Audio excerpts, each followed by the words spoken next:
Good afternoon, students. Good afternoon, ma'am. Good afternoon, ma'am. Good afternoon, ma'am. Okay, let's start with today's lecture. Yesterday we have started with this topic, method of separation of variable, and we have started with this problem where we have learned how to apply this method to find the solution. Now we will see how to apply the boundary condition to find the complete solution. Okay. यहाँ पे अभी तक हम लोग को जो मिला है वो जनरल मेथड वैल्यू है जो कि हमको इस मेथड से मिल रही है. हम लोग सोल्यूशन एज्यूम कर लिए थे कि it is product of two functions capital X and capital Y, where capital X is a function of X alone and capital Y is a function of Y alone. Then we have substituted in the given equation and obtained a set of variable separated form, which we have equated to a constant, isn't it? और उससे हम लोग को दो solutions मिल गए थे, एक जहाँ पे हमको कैपिटल X की वैल्यू मिली और दूसरा जहाँ हमको कैपिटल Y की वैल्यू मिली. ठीक. फिर हमने इस दोनों सोल्यूशन को मतलब हमारे गिवन अननोन वेरिएबल में पुट कर लिए u में, और u की वैल्यू हमको मिल गई c into e to the power kx plus ky upon 4. This c is a constant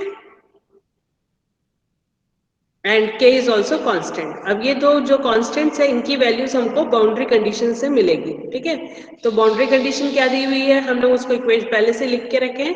boundary condition is given in equation number 2, u0y is equal to 8 e to the power -3y। मतलब ये जो solution आएगा इसका u, उस u में जहां x आ रहा है वहां अगर 0 डाले तो वैल्यू आ रही है 8 e to the power -3y, ठीक। So if I use this boundary condition with equation, this value, जो हमको solution मिला, let it be equation number 7. Using the boundary condition, that is equation 2 in equation 7. तो हमको क्या मिल रहा है कि अगर x की जगह 0 डाल दें, यानी कि यहाँ पे जो हमारा राइट हैंड साइड का टर्म है उसमें x की जगह 0 डाल दें, यानी आएगा c e to the power ky upon 4। तो u जो है उसकी वैल्यू क्या आनी चाहिए, 8 e to the power -3y। ये बाउंड्री कंडीशन को हमने यहाँ यूज कर लिया, u की जगह पुट कर लिया 8 e to the power -3y when x is equal to 0, ठीक। तो ये टर्म से हमको पता चल रहा है कि ये जो वैल्यू है c, जो विच is the coefficient of this exponential term, c की वैल्यू जो है वो 8 होगी। So equating the terms, you will get c is equal to 8 and k is equal to -3, ठीक। तो सॉरी -3 नहीं, k अपॉन 4 की वैल्यू आ रही है -3, दैट इज k की वैल्यू हो गई -12। इक्वेटिंग द कोएफिशिएंट्स, ठीक। यहाँ पे पहले हमने कोएफिशिएंट ऑफ e इक्वेट किया और उसके बाद एक्सपोनेंशियल टर्म में जो पावर है उसमें y का कोएफिशिएंट इक्वेट किया। यहाँ y का कोएफिशिएंट है -3 इधर, और इधर से मिला k/4, तो हमको मिल गया k/4 is equal to -3, that is k is equal to -12, ठीक। तो ये दो वैल्यूज जो हमको मिल गई बाउंड्री कंडीशन से, उनको हम इक्वेशन नंबर 7 में सब्स्टिट्यूट कर लेंगे। Substituting in equation 7,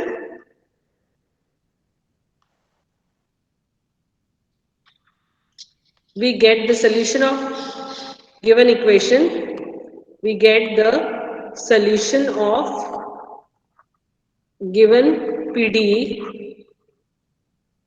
partial differential equation, as u is equal to, इस इक्वेशन में c की जगह पुट करेंगे 8 और k की जगह पुट करेंगे -12, तो आएगा -12x -3y। So this will be the final answer.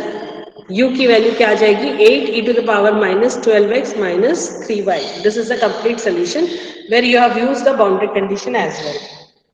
ठीक है, तो यहाँ तक के क्लियर है सबको? ये क्वेश्चन समझ में आया है? Yes.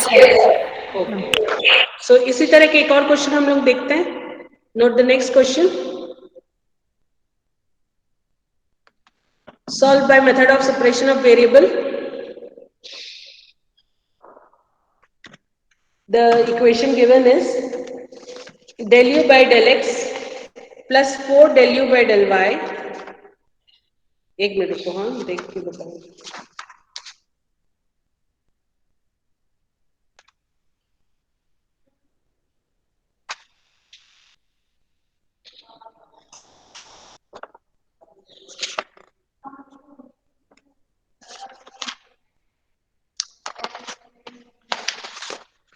Yes, write the equation 4 del u by del x plus del u by del y is equal to 3u, where u is equal to e to the power minus y minus e to the power minus 5y when x is equal to 0, ठीक। तो ये हमारा differential equation है और ये उसकी boundary condition दी हुई है, ठीक। अब इसको हम सॉल्व करके देखते हैं।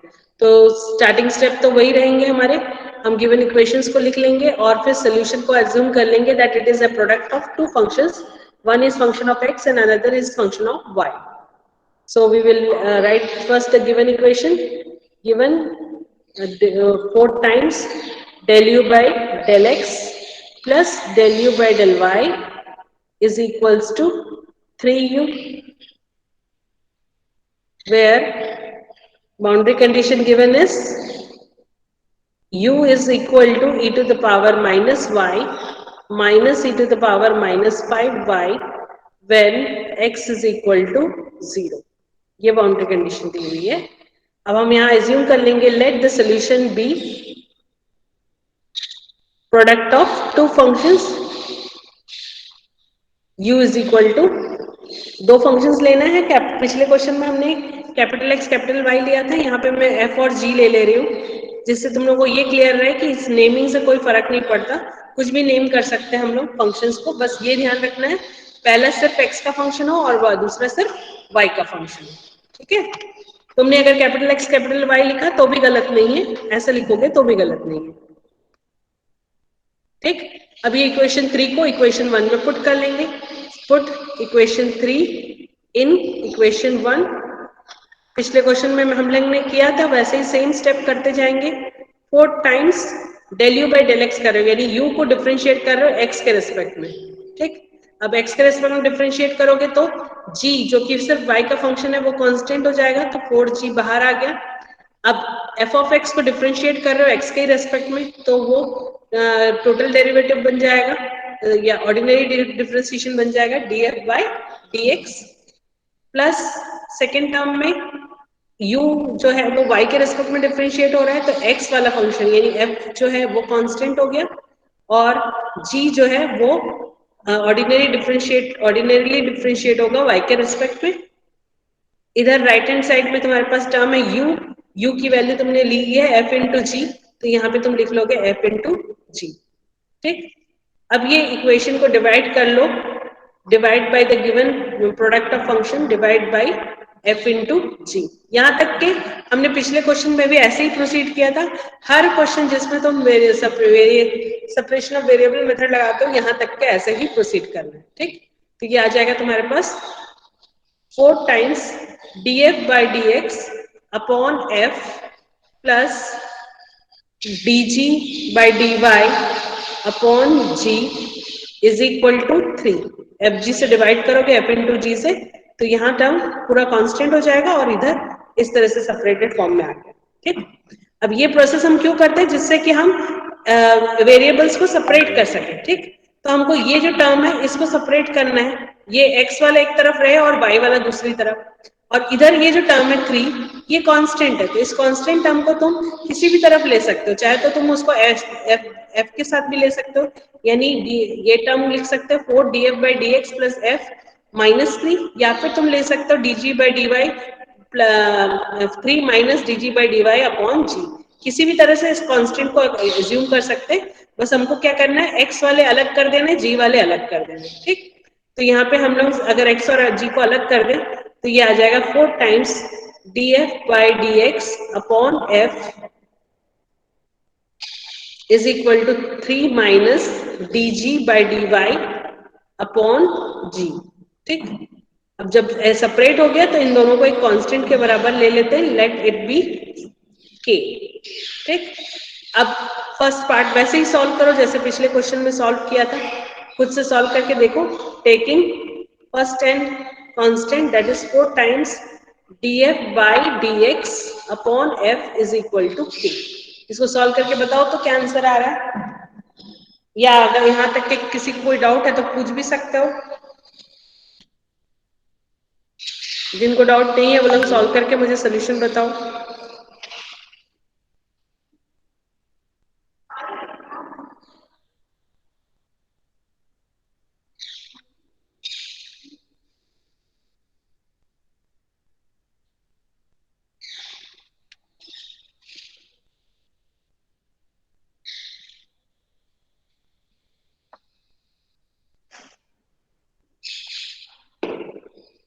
आज इतने कम स्टूडेंट्स क्यों दिख रहे हैं.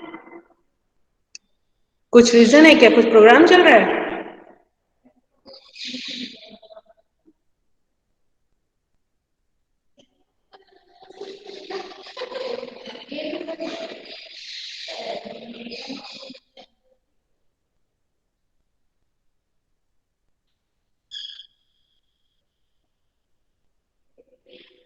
No answers. Can you hear me or not?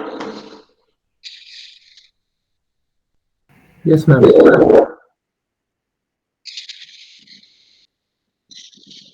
Okay, tell me the solution.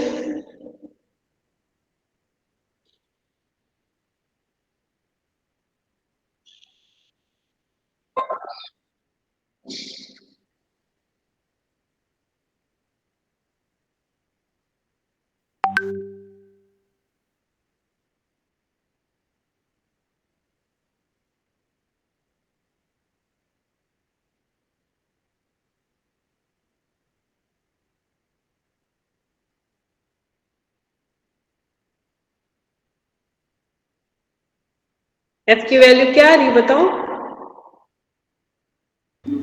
C1. e to the power kx by 4. Right. C1 e to the power kx by 4. This is the value of the first function, that is the function of x. Now similarly, let us do it for the second term. ये हमारा equation number 4 हो गया. अब इसी तरह से हम second term को ले लेते हैं, taking 3 minus dg by dy upon g is equal to constant. ठीक. अब इसमें क्या करना है, तुम जो कांस्टेंट वाले टर्म्स हैं उनको एक साथ ले लो. ये भी कांस्टेंट है, ये भी कांस्टेंट है, तो इन दोनों को एक साथ ले लिए और उसके बाद फिर सेपरेट किए वेरिएबल्स को. तो हमारे पास टर्म बन जाएगा dg by dy upon g is equal to 3 minus k. ठीक. dg by dy को इधर ले गए और k को इधर ले आए. dg by dy को लेफ्ट में ले गए, राइट में ले गए और k को लेफ्ट में ले आए. ठीक. तो अब सेपरेट कर लेंगे तो आ जाएगा dg by g is equal to 3 minus k into dy. ठीक. Don't rename this constant because it will increase the number of constants. अलग distinct constant जितने कम होंगे उतना हमारे लिए आंसर फाइंड करना इजियर होगा. ठीक. इसलिए उसको इसको रीनेम नहीं करना, 3 माइनस के को 3 माइनस के लिख के ही रखना. ठीक है. अब वैसे ही प्रोसीड करेंगे integrating. You will get the solution of this equation. log g is equal to 3 minus k into y plus log of c2, or I can write it g is equal to c2 e to the power 3 minus k into y. सो हमने दोनों functions निकाल लिए जिनके product से हमको हमारा given function मिल रहा है. Equation number 4 and 5. So if I use equation 4 and 5 in equation number 3, you will get the final solution. So substituting equation 4 and 5 in 3, you will get u is equal to c1 c2 दोनों में constants जो थे उनको multiply कर लिए और exponential के terms जो हैं वो जब प्रोडक्ट होंगे तो उनके पावर्स जो है वो ऐड हो जाएंगे. तो हमारे पास टर्म आ जाएगा e to the power kx plus k minus 3 है ना, 3 minus k sorry 3 minus k into y.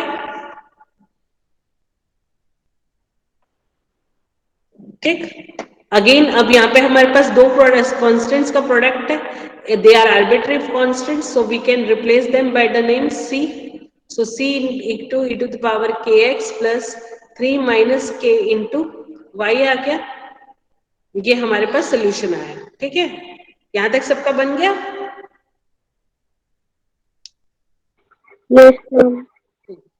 अब देखो बाउंड्री कंडीशन देखते हैं हम लोग.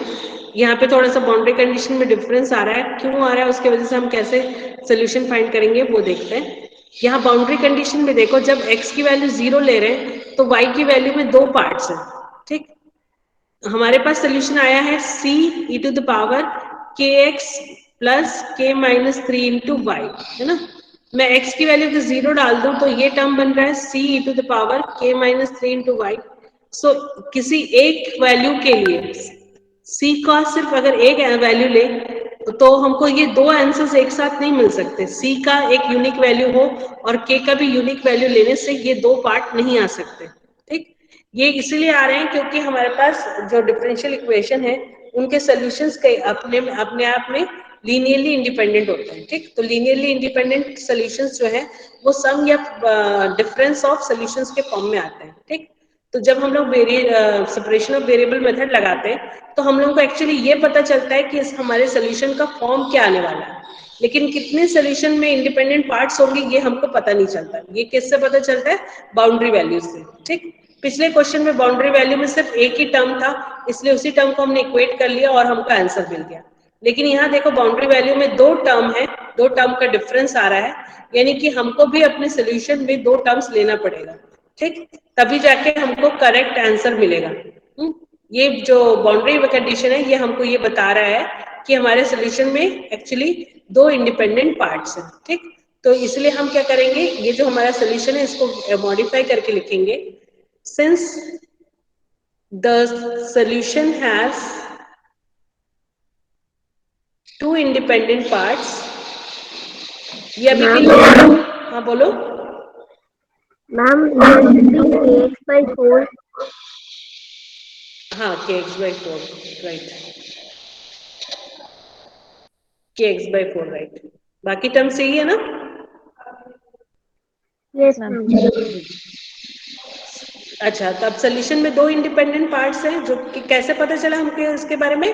बाउंड्री वैल्यू को देख के। ठीक, तो इसलिए हम अपने सॉल्यूशन को ना मॉडिफाई करके लिख लेते हैं। हम उसमें ये सेम पैटर्न के दो टर्म्स ले लेते हैं। सपोज हम मान लेते हैं कि हमारा सोल्यूशन है वो है c1 e to the power k1x upon 4 plus 3 minus k1 into y plus c2 e to the power k2x upon 4 plus 3 minus k2 into Y.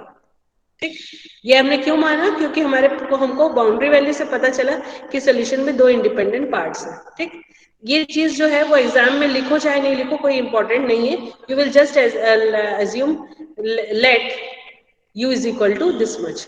क्यों ऐसा ले लिए वो समझ में आना चाहिए बाउंड्री वैल्यू को देख के, क्योंकि बाउंड्री वैल्यू में दो आंसर्स दिख रहे थे, इसीलिए दो वैल्यूज का सम दिख रहा था, इसीलिए हमने यहाँ पे सोल्यूशन में भी दो वैल्यूज ले लिए। ठीक, अब हम बाउंड्री कंडीशन को यूज करते हैं। Using boundary condition 2 you will get u values क्या दी हुई थी, u की वैल्यू यहाँ पे e to the power minus y minus e to the power minus 5y है ना, तो u की जगह पुट कर लिए e to the power minus y minus e to the power minus 5y। ये आंसर कब मिलेगा? जब x की वैल्यू 0 है, तो यहाँ पे x की जगह 0 डालते जाएंगे, तो ये आएगा c1 e to the power 3 minus k1y plus c2 e to the power 3 minus k2y।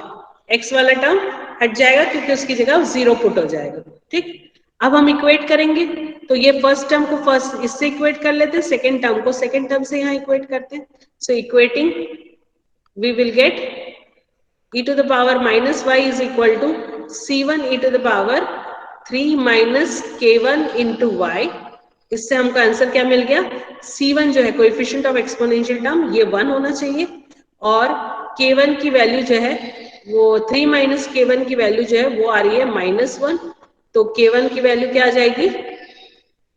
-4। ठीक, -4 की 4 मैम +4।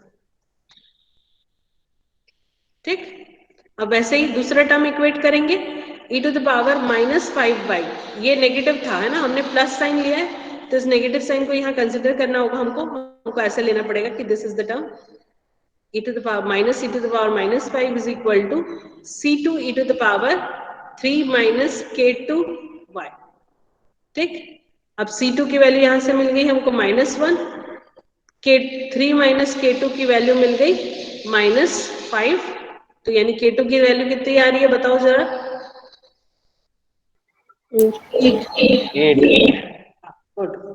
8 आ रही है। ठीक, तो ये दो वैल्यूज मिल गई आपको।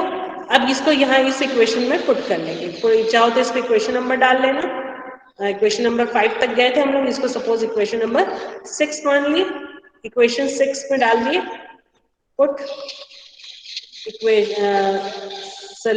Put values of c1 c2 k1 k2 इन 6। ठीक, तो यहाँ क्या वैल्यू मिल जाएगी हमको? u is equal to first term से मिलेगा e to the power kx by 4 था तो वो बच जाएगा x plus 3 minus 4 that is minus y, so x minus y आ जाएगा यहाँ फर्स्ट टर्म, और दूसरा टर्म आ जाएगा minus e to the power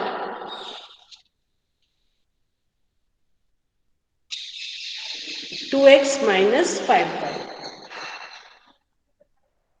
देखो तो सब्स्टिट्यूट करके यही आ रहा है कि नहीं टर्म्स?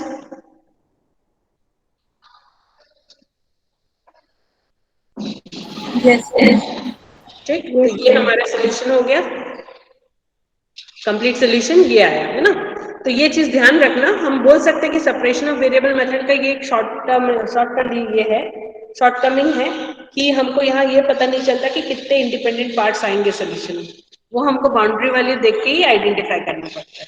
ठीक है, तो ये हो गया हमारा एक और क्वेश्चन, हमने देख लिया किस तरह से बाउंड्री वैल्यूज को सब्स्टिट्यूट करते हैं। एक और क्वेश्चन देखते हैं जिसमें हमारा जो टर्म है वो सेकेंड ऑर्डर का है। अभी तक दोनों क्वेश्चन में हमने फर्स्ट ऑर्डर डिफरेंशियल इक्वेशन देखा, अब हम सेकेंड ऑर्डर डिफरेंशियल इक्वेशन को कैसे इस मेथड से सॉल्व करते हैं, method of separation of variable, उसको देख लेते हैं। Solve by method of separation of variable.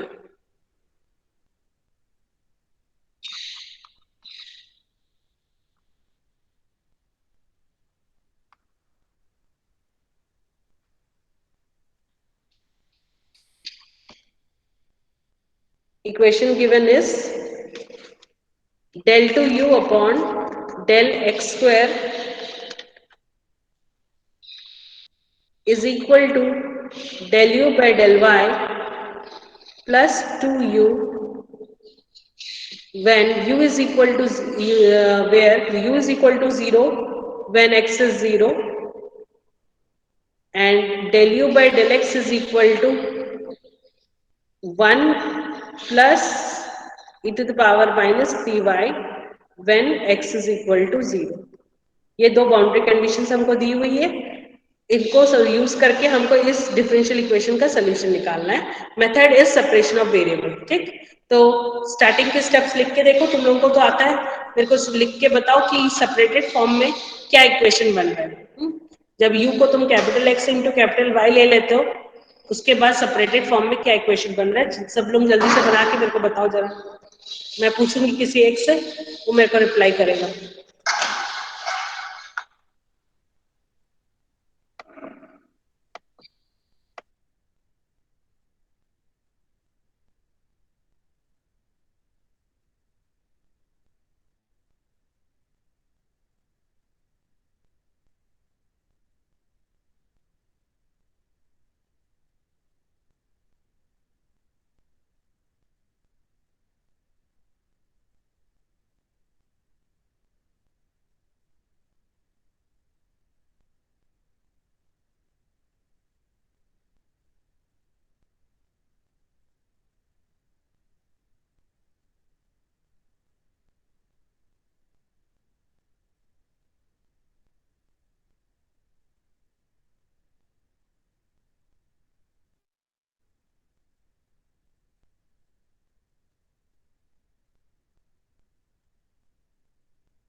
Urmi Sahu, Yes, ma'am. Tell me, जो स्टेप मैंने अभी लिखा है, सब्स्टिट्यूट इक्वेशन 3 in 1, इसको करने के बाद क्या इक्वेशन बन रहा है? Ma'am, double differentiation of capital X with respect to small x whole divided by capital X is equals to a differentiation of capital Y with respect to small y. Yes, one's differentiation, isn't it? Yes, ma'am. Only single differentiation Hmm. divided by capital Y Yes, plus 2. +2, right, good. तो ये हमारा form आ जाएगा, मतलब substitute करके उसके बाद हमने divide कर लिया बाय x into y, उसके बाद ये इक्वेशन बनेगा, ठीक। And again we have it in separated form, so we will assume it equal to a constant से k, ठीक। यहाँ तक हो गया सबका। अब इसमें हमारे पास फिर से दो टर्म्स मिलेंगे, एक जब हम x वाले टर्म को इक्वेट करेंगे कांस्टेंट से, और दूसरा जब हम y वाले टर्म को करेंगे, ठीक। सो इक्वेटिंग x वाला पार्ट मैं तुम लोगों को बताऊंगी, चलो मैं उसको बता देती हूँ, उसके बाद y वाला तुम लोग करना। Let us first take this two part, taking d2x upon dx square upon capital X is equal to k, ठीक। अब इसको रीराइट कर लें अगर, तो हम इसको इस तरह से लिख सकते हैं d2x upon dx square is equal to kx, ठीक। मैं तुम लोगों को पहले ही बताई थी कि ये जो प्रोसेस हम करते हैं u is equal to capital X into capital Y करने का, इससे जो हमको इक्वेशन, ये जो रेशियोज मिल रहे हैं, ये जो टर्म्स मिल रहे हैं, ये हमको डिफरेंशियल इक्वेशंस देते हैं, ऑर्डिनरी डिफरेंशियल इक्वेशंस, ठीक। तो अभी तक जो दो क्वेश्चंस हमने किए, उनमें जो इक्वेशंस हमको मिले डिफरेंशियल इक्वेशन, वो फर्स्ट ऑर्डर डिफरेंशियल इक्वेशंस थे, first order linear differential equations.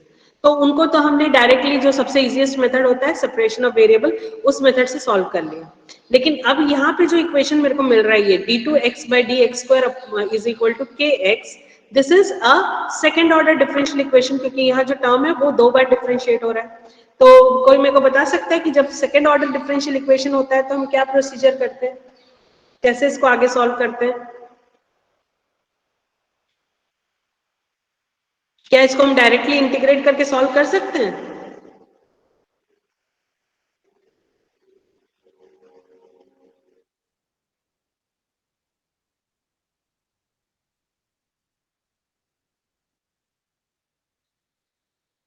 Anyone? अभी हम लोग इससे पहले जो टॉपिक कर रहे थे उसमें भी हायर ऑर्डर टर्म्स आ रहा था ना, क्या करते थे हायर ऑर्डर टर्म्स में?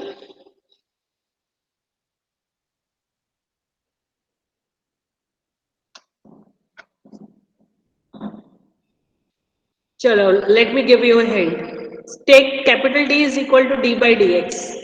Now can you tell me how to solve this one? ये बन जाएगा d square x minus k x equal to 0। अब बता सकते हो आगे क्या करना है?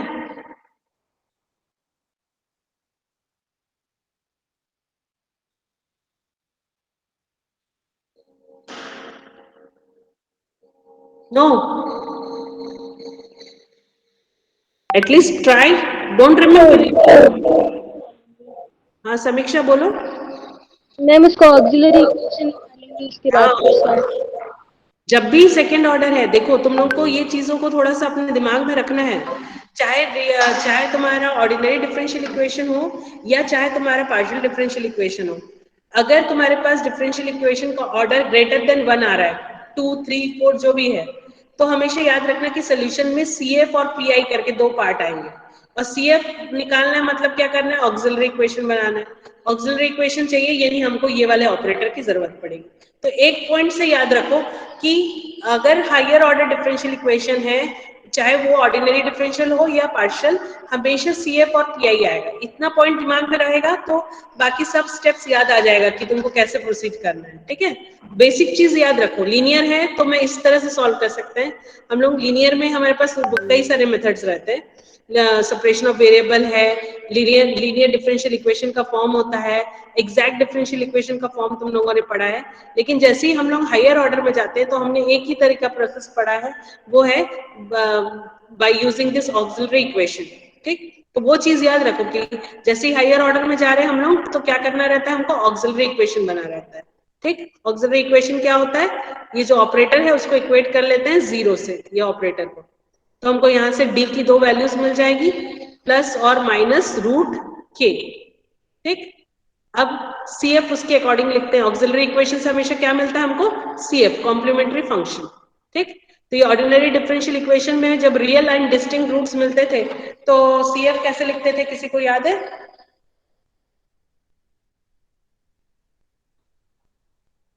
ऑर्डिनरी डिफरेंशियल इक्वेशन में f1 into y plus root kx plus f2 into y minus root kx. yes, you will write a exponential function corresponding to one of the distinct root, है ना?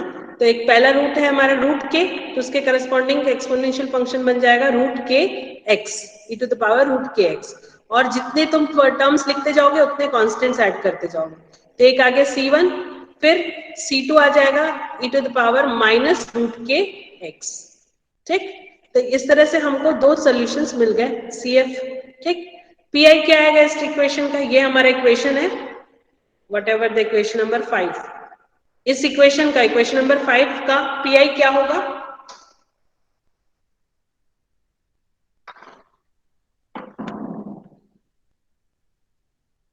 इक्वेशन नंबर 5 जो है ordinary differential equation of second order, इसका P I क्या आएगा? Zero. Zero आएगा। बिल्कुल, क्योंकि right hand side function zero है। ठीक, तो सी एफ तो जीरो मिल गया और पी आई जीरो है, तो हम कंप्लीट सोल्यूशन लिख सकते हैं इक्वेशन 5 का।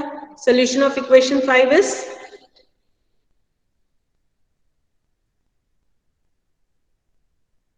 u is sorry not u, यहाँ पे सोल्यूशन क्या आएगा, किसके टर्म्स में आएगा, कैपिटल एक्स के टर्म में, क्योंकि हमारे डिपेंडेंट वेरिएबल यहाँ कैपिटल एक्स है। तो capital x is equal to c f which is C1 e to the power root k x plus C2 e to the power minus root k x. ठीक, और P I यहाँ है नहीं, यानी यही solution हो गया तुम्हारा। Put it equation number 6। Now take the y function and the constant, तो हमारे पास टर्म आ रहा है taking dy upon dy is equal to k minus 2 into d, ये वेरिएबल सेपरेटेड फॉर्म में लिख लेंगे तो ये आ जाएगा dy upon capital y, d capital Y upon capital Y equal to k minus 2 dy। इसको सॉल्व करके जल्दी से बताओ कैपिटल Y की वैल्यू क्या आ रही है। ऐसा वाला तो अभी हम लोग दोनों क्वेश्चन में किए ना, ये तो लीनियर है, हम लोग वेरिएबल सेपरेबल मेथड से सॉल्व कर लेंगे।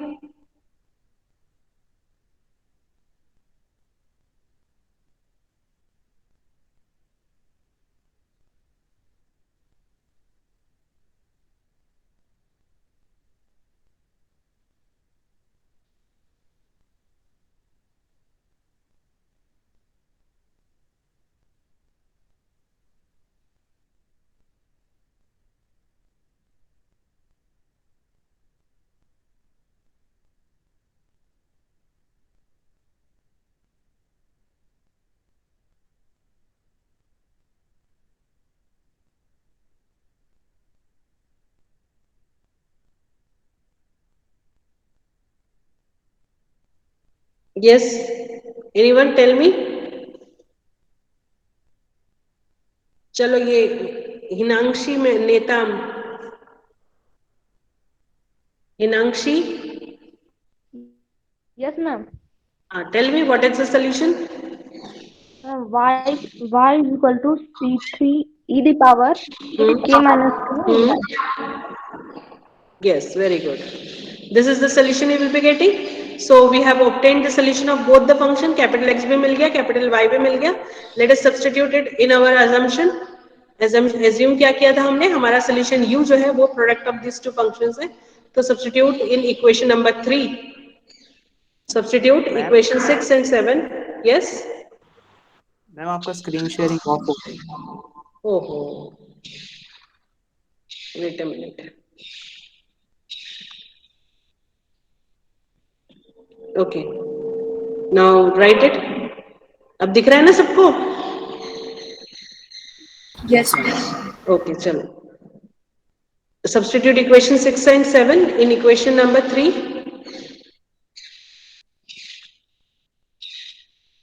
You will get u is equal to C3 into C1 e to the power root k x plus C2 e to the power minus root k x into e to the power k minus 2 into y.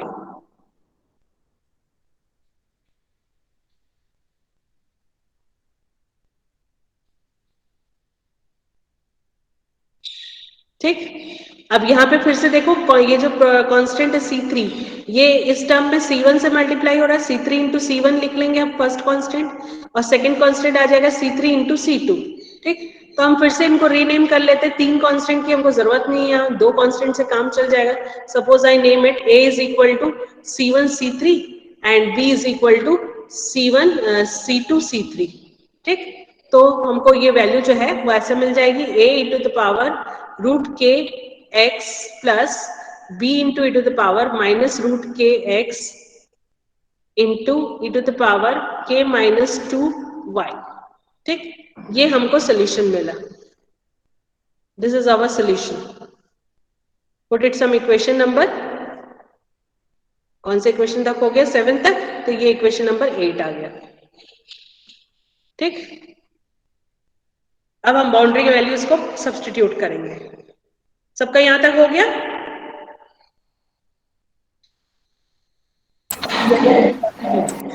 तब boundary values को देखो. अब देखो यहाँ पे boundary conditions जो है question में, 2 बाउंड्री वैल्यूज दी गई थी. एक है u equal to 0 when x is 0, और दूसरा है del u by del x is equal to 1 plus e to the power minus 3y when x is equal to 0. ठीक. क्यों 2 बाउंड्री कंडीशंस है यहाँ? क्योंकि हमारे डिफरेंशियल इक्वेशन का ऑर्डर 2 है. ठीक. जितना ऑर्डर हायर होता जाएगा उतने नंबर ऑफ बाउंड्री कंडीशंस बढ़ते जाएंगे. अगर कम बाउंड्री कंडीशंस दिए रहेंगे तो सारे कांस्टेंट्स की वैल्यूज हमको नहीं मिल पाती है. इसीलिए उनमें उतने बाउंड्री कंडीशंस हमको कंपलसरी है जितना हमारे डिफरेंशियल इक्वेशन का ऑर्डर है. ठीक. तब हम लोग को ये 2 बाउंड्री कंडीशन यूज करनी है. अब पहला बाउंड्री कंडीशन जो है वो क्या बता रहा है? u की वैल्यू 0 है जब x की वैल्यू 0 है. यहाँ पे देखो u की एक ही वैल्यू आ रही है. ठीक. तो अभी के लिए हम अपने सोल्यूशन को यही लिख के चलेंगे जो हमको मिल रहा है, और इसमें पहला बाउंड्री कंडीशन यूज कर लेंगे. ठीक. Using the boundary condition u is equal to 0 when x is equal to 0 in equation 8. ठीक. इक्वेशन 8 में क्या बन जाएगा? देखो, u की जगह पुट कर लोगे 0 इक्वल टू x की जगह भी पुट करोगे 0, तो ये आ जाएगा a plus b into e to the power k minus 2 into y. ठीक. अब यहां से हमको सोल्यूशन पे दिख रहा है कि ये 2 पार्ट्स जो हैं इनमें से कोई एक पार्ट अगर इक्वल टू 0 होगा तो हमको यहाँ से u की वैल्यू 0 मिलेगी, है ना. अब ये सेकेंड पार्ट को तो हम ये 0 नहीं कर सकते. E to the power k minus 2 into y, इसको अगर 0 कर दिए तो मतलब हम y की वैल्यू क्या मान लेंगे? माइनस इन्फिनिटी, क्योंकि y e to the power minus infinity होने से तभी हमको 0 आंसर मिलेगा. ठीक. तो ये पार्ट जो है वो पॉसिबल ही नहीं है कि यहाँ पे इससे हमको 0 मिल पाए. ठीक. तो हम क्या इक्वेट कर लेंगे? Let a plus b is equal to 0, that is we are getting b is equal to minus a. तो हमको इस बाउंड्री कंडीशन से ये रिलेशन पता चला कि ये जो 2 कॉन्स्टेंट्स है b और a, उनके बीच में ये रिलेशन है b is equal to minus a. ठीक. तो नंबर ऑफ कॉन्स्टेंट्स जो थे वो 3 से रिड्यूस होके अब 2 बन गए, है ना. हम लोग यहाँ पे इक्वेशन 8 को इस तरह से लिख सकते हैं. From equation 8 u is equal to बन गया a into e to the power root k x minus e to the power minus root k x into e to the power k minus 2 into y. ठीक. हमारे पास a, ये b की value हमने minus a यहाँ put कर ली अपने इक्वेशन में. हमको एक बाउंड्री कंडीशन से मिला था कि b की वैल्यू माइनस a के बराबर होगी, इसीलिए एक माइनस a पुट किया, एक को कॉमन ले लिया, ये टर्म हमारा रिड्यूस हो गया. ठीक है. अब हम दूसरे बाउंड्री कंडीशन को यूज करेंगे क्योंकि हमारे पास अभी भी a की वैल्यू नहीं मालूम, हमको k की वैल्यू नहीं मालूम. ठीक. तो दूसरा बाउंड्री कंडीशन जरा देखते हैं हम लोग. ये देखो, ये हमारा दूसरा बाउंड्री कंडीशन है. दूसरे बाउंड्री कंडीशन में बता रहा है del u by del x की वैल्यू जो है वो आएगी 1 plus e to the power minus 3y, यानी कि यहाँ से अगेन हमको ये पता चल रहा है कि हमारे सोल्यूशन में दो इंडिपेंडेंट पार्ट है, ये बीच में प्लस साइन आ रहा है ना, ठीक। तो हमको यहाँ से ये पता चला अगेन कि हमारे सोल्यूशन में दो इंडिपेंडेंट पार्ट है, ठीक। तो इसलिए हम पहले अपने इस टर्म को फिर से रीनेम कर लेते हैं। Let u is equal to a1 e to the power root over k1 x minus e to the power minus root over k1 x into e to the power k1 minus 2 into y plus a2 into e to the power root k2 x minus e to the power minus root k2 x into e to the power k2 minus 2 into y। क्यों किया हमने ये फिर से एक term को दो term क्यों बनाया? क्योंकि हमको दूसरा बाउंड्री कंडीशन ये बता रहा है कि हमारे सोल्यूशन में दो पार्ट है, क्योंकि हमको वहां पे दो वैल्यूज का सम दिख रहा है, ठीक है। और दो वैल्यूज का सम तभी पॉसिबल हो पाएगा, एक्स की एक ही वैल्यू डालो, एक्स की वैल्यू 0 डालो, तो दो वैल्यूज तभी पॉसिबल हो पाएंगे अगर हमारे सोल्यूशन में दो इंडिपेंडेंट पार्ट्स हैं, ठीक। तो इसलिए हमने अपने सोल्यूशन को थोड़ा इंप्रूव कर लिया उसके बेसिस पे, और हमने मान लिया कि हमारा सोल्यूशन ऐसा आने वाला है, ठीक। अब इस इक्वेशन में हम सेकेंड बाउंड्री कंडीशन को पुट करना चाहते हैं, ठीक। सेकेंड बाउंड्री कंडीशन में हमने u के जगह नहीं पुट किया है, हमने उसमें किस में पुट किया है? Del u by del x में। तो सबसे पहले हम इस टर्म से इक्वेशन 9 से del u by del x निकाल लेते हैं, differentiating with respect to x कर लेते हैं, ठीक।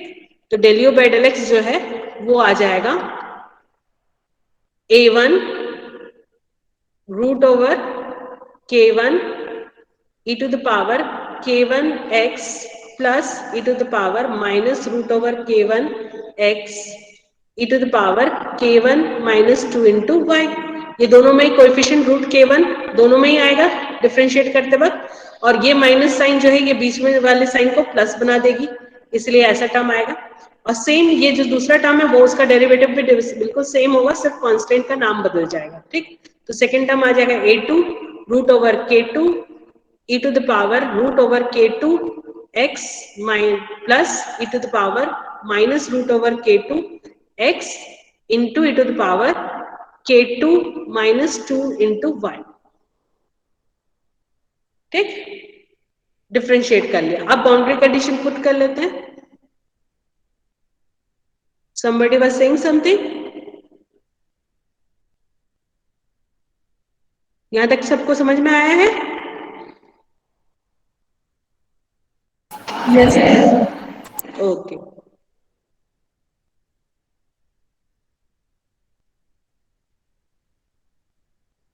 चलो तो बाउंड्री कंडीशन पुट करो। Using the boundary condition del u by del x is equal to क्या दिया हुआ था? 1 plus e to the power minus 3y when x is equal to 0, ठीक। तो यहाँ इस तरफ राइट हैंड साइड में x की जगह 0 डाल लो और लेफ्ट हैंड साइड में del u by del x की जगह ये वैल्यू डाल लो, ठीक। तो del u by del x की जगह पुट हो गया 1 plus e to the power minus 3y, और यहाँ x की जगह सब जगह 0 कर दो, तो ये जो टर्म है ये बन जाएगा 1 ई टू द पावर 0, ये भी 1 बन जाएगा, तो ये दोनों ऐड हो गया, तो हमारे पास आ गया 2a1 root k1 e to the power k1 minus 2 into y। Same यहाँ पे भी होगा, x की जगह 0 डालोगे, ये दोनों टर्म 1 1 हो जाएंगे, so you'll have 2a2 root k2 e to the power k2 minus 2 into y, ठीक। अब हम एक एक टर्म को इक्वेट करेंगे, ठीक। we get 1 is equal to 2a1 root k1 e to the power k1 minus 2 into y, and here we are getting e to the power minus 3y is equal to 2a2 root k2 e to the power k2 minus 2 into y, ठीक। अब यहाँ से coefficients को equate करके हमको value निकालनी है, ठीक। यहाँ पे ये जो 1 लिखा हुआ है, this 1 can be written like this also, 1 into e to the power 0 into y, ठीक। इससे पहले हम लोग k1 की वैल्यू निकाल लेते हैं, एक्सपोनेंशियल का जो पावर है उसको इक्वेट पहले कर रहे हैं, ठीक है। एक्सपोनेंशियल का पावर इक्वेट किए तो हमको यहाँ से मिल रहा है k1 minus 2 is equal to 0, और that is we are getting k1 is equal to 2, ठीक। और दूसरे टर्म से जब हम कोएफिशिएंट को इक्वेट कर रहे हैं तो यहाँ कोएफिशिएंट है 1 और यहाँ कोएफिशिएंट है 2a1 रूट k1, ठीक। अभी k1 की वैल्यू हमने निकाल ली है 2, तो यहाँ से हम लिख सकते हैं a1 is equal to 1/2 root k1 that is root 2, ठीक। तो k1 की वैल्यू मिल गई 2, a1 की वैल्यू मिल गई 1/2 रूट 2, ठीक। उसी तरह से यहाँ भी प्रोसीड करते हैं, पहले एक्सपोनेंशियल पावर को इक्वेट कर लेते हैं। We will get k2 minus 2 is equal to -3, तो k2 की वैल्यू क्या आ रही है, सॉल्व करके बताओ तो मुझे। -1। यस, -1।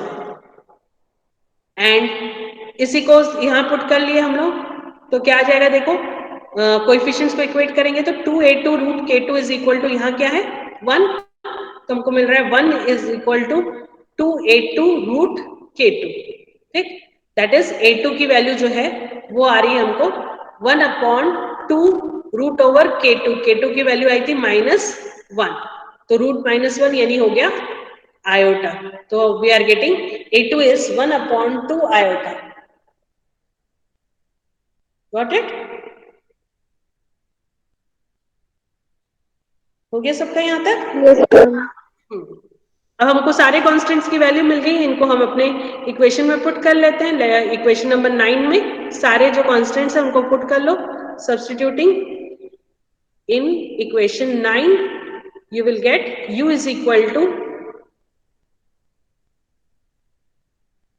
पहला टर्म कहते हैं a1 की वैल्यू आएगी 1/2 रूट 2, ठीक, into e to the power root kx, तो रूट k1x यानी k1 की जगह हो जाएगा root 2x minus e to the power minus root 2x plus 1/2i which is the value of a2 into, अच्छा यहाँ पे एक एक्सपोनेंशियल टर्म भी था,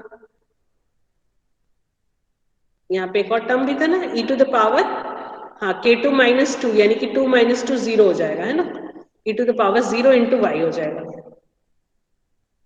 ठीक, plus 1/2 iota e to the power iota x, क्योंकि k2 की वैल्यू -1 थी, रूट ओवर -1 आयोटा हो जाएगा, minus e to the power minus iota x into e to the power k2 minus 2 which is -3, k2 की value -1 थी तो -1 -3 -1 -2 मिलके बन गया -3 y, that is equal to 1/√2 e to the power √2x minus e to the power minus √2x upon 2 plus e to the power iota x minus e to the power minus iota x upon 2 iota into e to the power minus 3y। ये जो term है, ये वाला exponential term, can anybody identify it, कौन सा function है ये? 1/e to the power √2x in minus e to the power minus √2x upon 2, ये क्या फंक्शन है?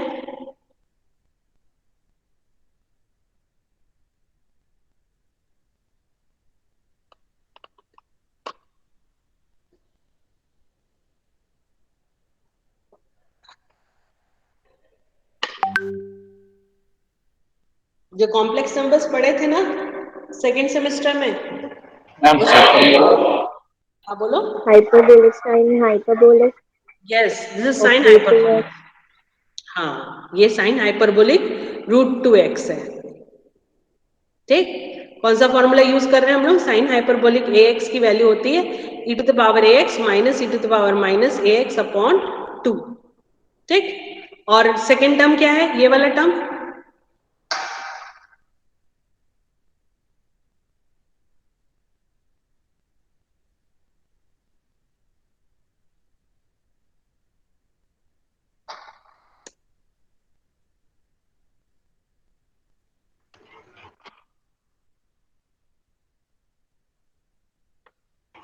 sin ix, साइन ix नहीं, साइन x है ये। साइन x बोले थे कि साइन ix बोले थे, क्या बोले थे? मैम sin ix बोला था। साइन एक्स है ये, है ना? Yes, ma'am. ट्रिग्नोमेट्रिक या सर्कुलर फंक्शन में आयोटा जरूर रहता है। e to the power i x minus e to the power minus i x upon 2i sine x का फॉर्मूला है, ठीक? वैसे यहाँ पे बीच में प्लस साइन हो जाएगा अगर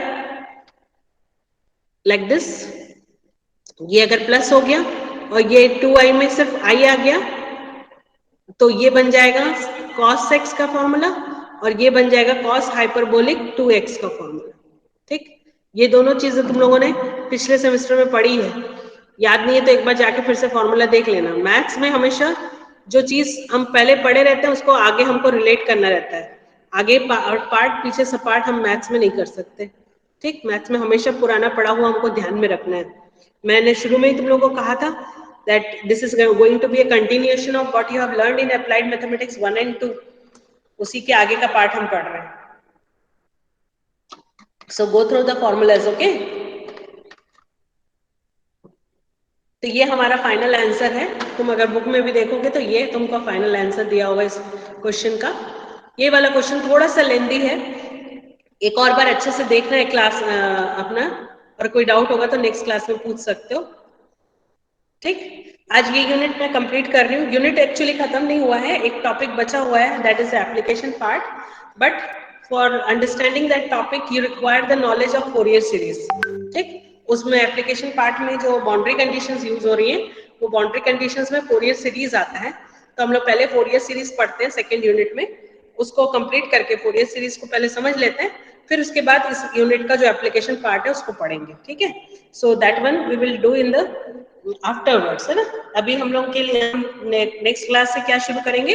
फोरियर सीरीज स्टार्ट करेंगे, that is unit 2 of your syllabus, okay? कोई डाउट है यहाँ तक पूछ सकते हो? No? No, ma'am. No, ma'am. So let me record the attendance.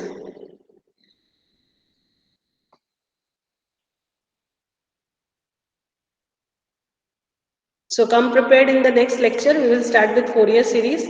Fourier series में बहुत सारा इंटीग्रेशन अप्लाई होता है, so इंटीग्रेशन को थोड़ा देख के आ जाना, इंटीग्रेशन के फॉर्मूले एक बार पढ़ के आ जाना तो तुम लोगों को बहुत इजीली समझ में आ जाएगा, ठीक है?